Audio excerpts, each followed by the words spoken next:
যাদবপুর বিশ্ববিদ্যালয়ের ঠিক যে জলাশয়ের অংশে গতকাল রাত্রেবেলাতে দেহ পাওয়া গিয়েছিল সেই তৃতীয় বর্ষের ইংরেজি ডিপার্টমেন্টের ছাত্রীর, সেখানে এই মুহূর্তে কলকাতা পুলিশের ডিটেকটিভ ডিপার্টমেন্টের সায়েন্টিফিক উইং তারা কিন্তু এই মুহূর্তে এসেছে। গতকালকে ঘটনার খবর পাওয়ার পর যাদবপুর থানা এখানে আসে এবং তারাই দেহ উদ্ধার করে তারা কেপিসি হাসপাতালে নিয়ে যায় এবং সেখানেই তার কিন্তু মৃত বলে ঘোষণা করা হয় সেই অনামিকা মণ্ডল নামে সেই ছাত্রী।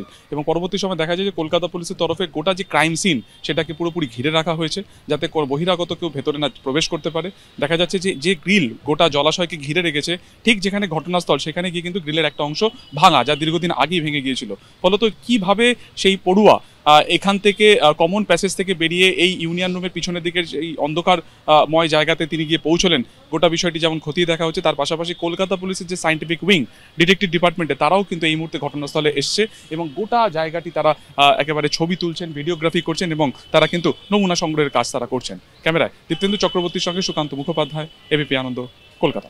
এখানে একটা পোস্টার দেখতে পাচ্ছ, ব্যানার বলা ভালো, সেখানে 11ই সেপ্টেম্বর ক্যামেরা পার্সন প্রীতম দেখাচ্ছে 11ই সেপ্টেম্বর বিকেল 5টা থেকে এই পার্কিং লট, অর্থাৎ এখানে গাড়ি রাখা হয়, সেই পার্কিং লটে রুহানিয়াত বলে একটি সোশ্যাল বা অনুষ্ঠান, কালচারাল প্রোগ্রাম, সাংস্কৃতিক অনুষ্ঠান হচ্ছিল এবং সেখানে গৌরদাস বাউল এবং দল তারা গান গাইতে এসেছিলেন, অন্তত এটা লেখা আছে তাই। এবং যে মঞ্চটা দেখতে পাচ্ছ সেই মঞ্চ তৈরি এখনও আছে, সেই মঞ্চে কাল রাত পর্যন্ত এখানে একটা অনুষ্ঠান হচ্ছিল এবং যে ছাত্রী মারা গেছেন সেই ছাত্রী এই অনুষ্ঠানে যোগ দিয়েছিলেন এমনটাই বিশ্ববিদ্যালয় সূত্রে জানা যাচ্ছে। এবং সেই ছাত্রীর দেহ, অচৈতন্য দেহ, আমরা ঠিক যেখানে দাঁড়িয়ে আছি তার ঠিক ডান দিকে, অর্থাৎ এই যে ঝিলটা বলা যেতে পারে, সেই ঝিলের মধ্য থেকে তাকে অচৈতন্য অবস্থায় পাওয়া যায় এবং বিশ্ববিদ্যালয়ের একদম 4 নম্বর গেটের সামনে রাস্তার লাগোয়া একদম কয়েক পা দূরে সেই জায়গায়, এই জায়গাটা যেখানে পুলিশ দেখো একটা হলুদ এই ব্যারিকেড দিয়ে ছোট ছোট কাগজ দিয়ে ঘিরে রেখেছে জায়গাটা, প্রীতম চক্রবর্তী দেখাচ্ছে, সেই জায়গা থেকে নিচে পড়ে যায় এই ঝিলে। এখন প্রশ্ন হচ্ছে যে এই অনুষ্ঠান যখন চলছিল সেখান থেকে একজন ছাত্রী, ইংরেজি বিভাগের ছাত্রী, ইউজি 3rd ইয়ারের ছাত্রী, যার বাড়ি বেলঘরিয়া নিমতায়, তিনি কেন হঠাৎ ওই জায়গায় যাবেন? ওখানে যে ঘরটা দেখা যাচ্ছে ওটা একটা ইউনিয়ন রুম, অর্থাৎ এখানে যে আর্টস ফ্যাকাল্টির ইউনিয়ন রুম, ওটা ইউনিয়ন রুমের পাশে দুটো টয়লেট আছে এবং মনে করা হচ্ছে যে সেইখানে গিয়েছিলেন ওই ছাত্রী এবং ওখান থেকে এই ঝিলের মধ্যে পড়ে যান। এবং সেখানে প্রশ্ন উঠছে, যেখানে এত বড় একটা অনুষ্ঠান হচ্ছিল সেখানে কেউ কি দেখলো না যে এইভাবে একজন ছাত্রী, তাদের সহপাঠী এই ঝিলের মধ্যে পড়ে রইলেন এবং ভেসে উঠলেন, সেখান থেকে অচৈতন্য দেহ বেশ কিছুক্ষণ পর তাকে উদ্ধার করা হলো, তারপর তাকে শুশ্রূষা করার পর এখানে তারপর অ্যাম্বুলেন্স ডাকা হলো, অ্যাম্বুলেন্স ডেকে বাদিকে যে 4 নম্বর গেট আছে এখান থেকে কেপিসি হাসপাতালে নিয়ে যাওয়া হয় এবং সেখানে চিকিৎসকরা তাকে মৃত বলে ঘোষণা করেন।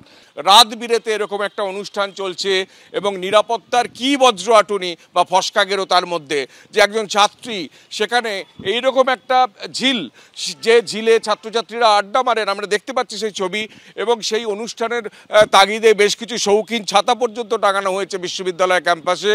সেই জায়গায় অনুষ্ঠান হচ্ছে, তার একদম লাগোয়া এখানে ব্যারিকেড আছে, সেই পেরিয়ে ঝিলের দিকে যেখানে যাওয়ার কথাই নয় সেখানে একজন ছাত্রী কিভাবে পড়ে যেতে পারেন, যার 21 বছর বয়স, তিনি কিভাবে পড়ে যেতে পারেন? পুলিশ অস্বাভাবিক মৃত্যুর তদন্ত শুরু করেছে, বিশ্ববিদ্যালয় কর্তৃপক্ষ পুলিশকে বিষয়টা ইনফর্ম করেছে। যাদবপুর বিশ্ববিদ্যালয়ের স্নাতক স্তরে ইংরেজি বিভাগের 3য় বর্ষের ছাত্রী অনামিকা মণ্ডলের রহস্য মৃত্যুকে কেন্দ্র করে চাঞ্চল্য ছড়িয়ে পড়েছে। আমরা এই মুহূর্তে রয়েছি ওই ছাত্রীর বাড়ির সামনে, অর্থাৎ উত্তর দমদম পুরসভা এলাকা, নিমতা থানার ললিত গুপ্তা স্ট্রিট। এই বাড়িতেই থাকতো ওই ছাত্রী এবং গতকালও সকালবেলা তাকে যেতে দেখা গেছে এবং প্রতিবেশীরা আজকেই খবর পেয়ে এলাকায় শোকের ছায়া নেমে এসেছে। গতকাল দেখেছিলেন? হ্যাঁ, আমাদের এখানে তো আমার পাশের বাড়িতে বোনই বলতে গেলে, সে কালকে গেছে। ওরা কখন দেখলেন? সকালবেলায় 9:30 পৌনে 10টার দিকে ওই ক্যাম্পাসে যাচ্ছিল। হ্যাঁ, রোজ এখান থেকে আপ ডাউন করতো। ভালোই, খুবই ভালো মেয়ে ছিল। আপনি যেটুকুনি দেখেছি, অনেক বছর ধরেই ওনারা রয়েছে, ছোট থেকেই আমরা ওকে দেখে এসেছি, কারণ আমাদের এখানে বিভিন্ন অনুষ্ঠানে ছোট থেকে ও পার্টিসিপেট করতো। খুব ভালো মেয়ে। এখন তো ধরো কলেজে পড়ে সবাই বড় হয়ে গেছে, এখন তো সেটা তো আমরা বলতে পারবো না কি কি হয়েছে না হয়েছে, এখন কলেজের ব্যাপার তারাই জানে আর কি। কেমন দেখেছেন? মেয়ে তো ভালোই, একটা ইংলিশে অনার্স মেয়ে, সেটা খারাপ হতে পারে কখনো? গতকাল রাতেই খবর পেয়ে ওই ছাত্রীর বাবা মা বেরিয়ে গেছেন এবং বাড়িতে কেউ নেই এবং এলাকার লোকজন বাড়ির সামনে এখন ভিড় জমিয়েছেন এবং প্রত্যেকেই শোকস্তব্ধ। ক্যামেরায় সন্দীপ সাধুকার সঙ্গে সমীরণ পাল, এবিপি আনন্দ, উত্তর 24 পরগনা। তলবের পর তলব, সমনের পর সমন। আরজিকর কাণ্ডে আন্দোলনকারী চিকিৎসকদের পদে পদে হেনস্থার অভিযোগ উঠছে পুলিশের বিরুদ্ধে। বৃহস্পতিবারও হেয়ার স্ট্রিট থানায় তলব করা হয়েছিল 3 জন চিকিৎসককে, যার বিরুদ্ধে পথে নেমে প্রতিবাদ করল জয়েন্ট প্ল্যাটফর্ম অফ ডক্টরস ও অভয়া মঞ্চ। আরজিকর মেডিকেলে তরুণী চিকিৎসকের ধর্ষণ খুনের বিভৎস ঘটনার পর 1 বছরে ফের নতুন করে দানা বেঁধেছিল আন্দোলন। এই আবহে আন্দোলনকারী চিকিৎসকদের পুরনো মামলায় কলকাতা পুলিশের তলবও শুরু হয়েছে সমান তালে। আরজিকর আন্দোলনে যে চিকিৎসকরা যুক্ত ছিলেন সেই চিকিৎসকদের গত কয়েক সপ্তাহ ধরে আমরা দেখছি লাগাতার বউবাজার থানায় এবং হেয়ার স্ট্রিট থানায় ডেকে পাঠানো হচ্ছে, সমন পাঠানো হচ্ছে। এর আগে ঠাকুরপুকুর থানাতেও সমন পাঠানো হয়েছিল এবং তা দিয়েই শুরু হয়। ওয়েস্ট বেঙ্গল জুনিয়র ডক্টরস ফ্রন্টের তরফে দাবি, এখনো পর্যন্ত 50-এর বেশি নোটিশ ও সমন জারি করেছে পুলিশ।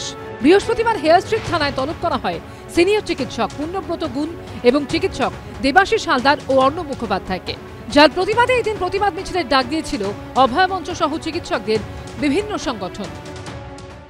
এই ডাকার প্রতিবাদে আমরা দেখতে পাচ্ছি অভয়া মঞ্চ, জয়েন্ট প্ল্যাটফর্ম অফ ডক্টরস এবং চিকিৎসকদের অন্যান্য যে সংগঠন তারা এখানে প্রতিবাদ জানাচ্ছেন হেয়ার স্ট্রিট থানার সামনে। তারা প্রতিবাদ জানাচ্ছেন এই কারণে যে শুধুমাত্র হ্যারাস করার জন্য, হয়রান করার জন্য করা হচ্ছে বলে দাবি করা হচ্ছে। পুলিশের অনেক কাজ, কারণ আমাদের রাজ্যে চুরি, ডাকাতি, ধর্ষণ, রাহাজানি প্রতিদিন বাড়ছে এবং অনেক প্রতিবাদ হচ্ছে। প্রতিবাদ হলে পুলিশের অনেক কাজ বাড়ছে, অনেক মামলা দিতে হচ্ছে, অনেক রকম প্রতিবাদ থামাতে হচ্ছে। মিছিল হলে মিছিলকে আটকাবারও চেষ্টা করতে হচ্ছে। তো এই সব মিলিয়ে পুলিশের অনেক কাজ বেড়েছে, এটা বুঝি। এই হলো চিকিৎসক উৎপল বন্দ্যোপাধ্যায়কে পাঠানো চারুমার্কেট থানার নোটিশ। তাকে 12ই সেপ্টেম্বর তলব করা হয়েছে, অথচ দেখা যাচ্ছে নোটিশে যে অফিসার সই করেছেন তার নিচে তারিখ লেখা রয়েছে 9ই অক্টোবর। প্রশ্ন উঠছে, আগাম তারিখ বসানো নিয়েও। যে সাব ইন্সপেক্টর সই করেছে তার ডেট আছে 9/10/2025। মানে আমাদের মনে হচ্ছে যে পুলিশকে দিয়ে করানো হচ্ছে বা স্বতঃপ্রণোদিত ভাই যারা করছে তারাও হয়তো খেয়ে হারিয়ে ফেলেছে। এটা কিন্তু এক্সপেক্টেড না, কারণ এটা আমরা জানি যে একদম প্রতিহিংসামূলকভাবেই করা হচ্ছে। যারা সরকারি হাসপাতালে টাকা নিয়ে প্রতিজ্ঞাবদ্ধ রোগীদের সেবা করার, সেই সেবার বদলে রাস্তায় নেমে স্লোগান দিয়ে যে আন্দোলন, তাতে কি কিছু না কিছু রোগীর প্রতি অনাচার বা অবিচার করা হয়নি? এই মানবিকতার দিকটাও তো দেখতে হবে। ডাক্তারদের যেটা তাদের দায়িত্ব সেটা না করে আমি আন্দোলন করেছি, আন্দোলন অন্য সময় করতে পারতেন। এর মধ্যে কি কোনো অপরাধ নেই? আরজিকর কাণ্ডের পর সামনে আসা থ্রেড কালচারের বিরুদ্ধে তদন্তে 52 জনের কমিটি করা হয়েছিল। অভিযোগ, তাদের মধ্যে 3 জন চিকিৎসককে জেলায় বদলি করে দেওয়া হয়েছে। ঝিলাম করঞ্চার রিপোর্ট, এবিপি আনন্দ, কলকাতা।